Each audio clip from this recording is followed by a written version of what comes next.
Hello and welcome to our garden. This video will be an intro to what our garden looks like. I have pictures of the before. We started the garden on February the 15th, and this is where we are now. And today is April the 21st. So in this bed, we have a variety of tomatoes, Celebrity, Beefsteak, Lemon Boy, and I think that's it. And then I recently put in some marigolds because I heard that the marigolds attract bees, which help pollinate the tomato plants. And also tucked away in there is basil. And in this bed, we also have pepper plants. So we have a variety of pepper plants, bell peppers, hot peppers, just a mixture or a variety of peppers. And thrown in there is an okra plant. It's just keeping them company. It's strange, it's odd, it's out of place, but it's there. And then we have onions. These are onion sets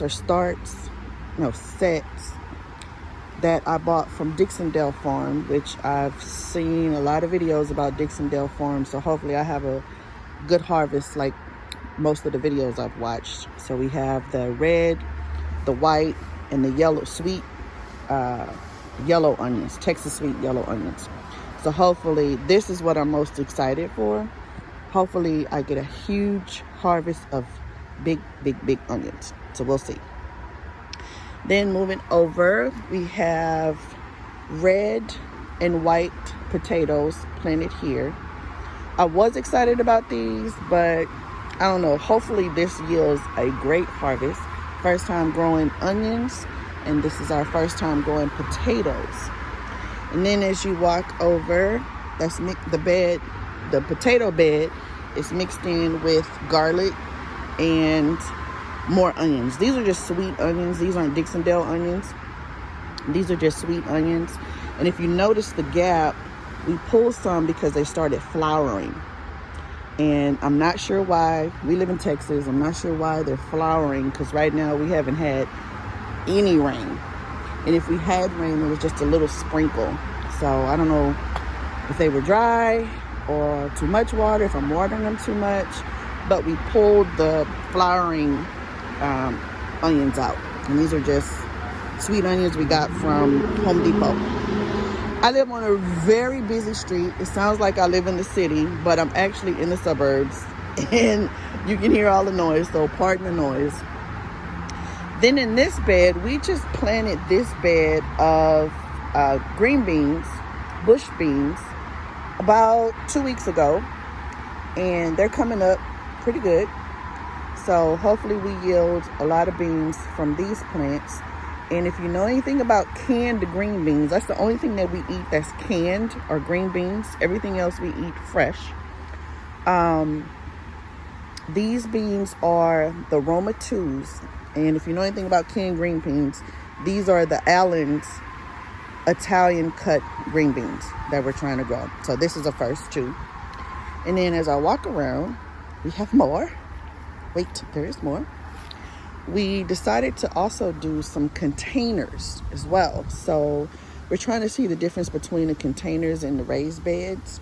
So these again are peppers. I think those are the orange bell peppers. And then these two are potato plants. Now Mike planted the potatoes, so I'm not sure which variety they are, but we'll see when we pull them up. It'll be like Christmas. And then more peppers, more potatoes. And then I felt discouraged about my onions, these first onions, when they started flowering. So we planted more onions, more Dixondale onions. And my thing is, this one with, the most in the container, we're going to use those as bunching onions, quote unquote bunching onions, for green onions. So hopefully those will continue to grow. They look like they're doing really well. And then I just planted more Dixondale onions here. I'm not sure what the variety is. Again, it'll be like Christmas. And so I just want to see what the difference will be between growing them in a raised bed and containers, grow bags. And then we have more tomatoes here, more potatoes, and then the rest of my onions. And just a quick note, if you order from Dixondale onions, you only need one. If you have a small garden, like a small home garden, you only need one bunch, because when they say they send you 75, they literally send you 75. And I ordered 3 bunches, and I ended up letting some of them die because I don't have the space to plant them, or the containers to plant them. But I'll know for the next time. And then in this container, I'm doing an experiment on growing bush beans in a container to see how that works. Hopefully we get a yield off of that too. So this is the garden, introducing y'all to our little home garden. So stay tuned. Come back in about, I think right now we're on day 70 or 75 from planting. So come back and see our harvest. I think the first thing that is on the schedule, as far as planting schedule to harvest, will be the potatoes, which I'm most excited about because I hear you can't go wrong with potatoes. But I have seen some videos that have gone wrong. So hopefully we get a good yield. We'll see you next time. Bye.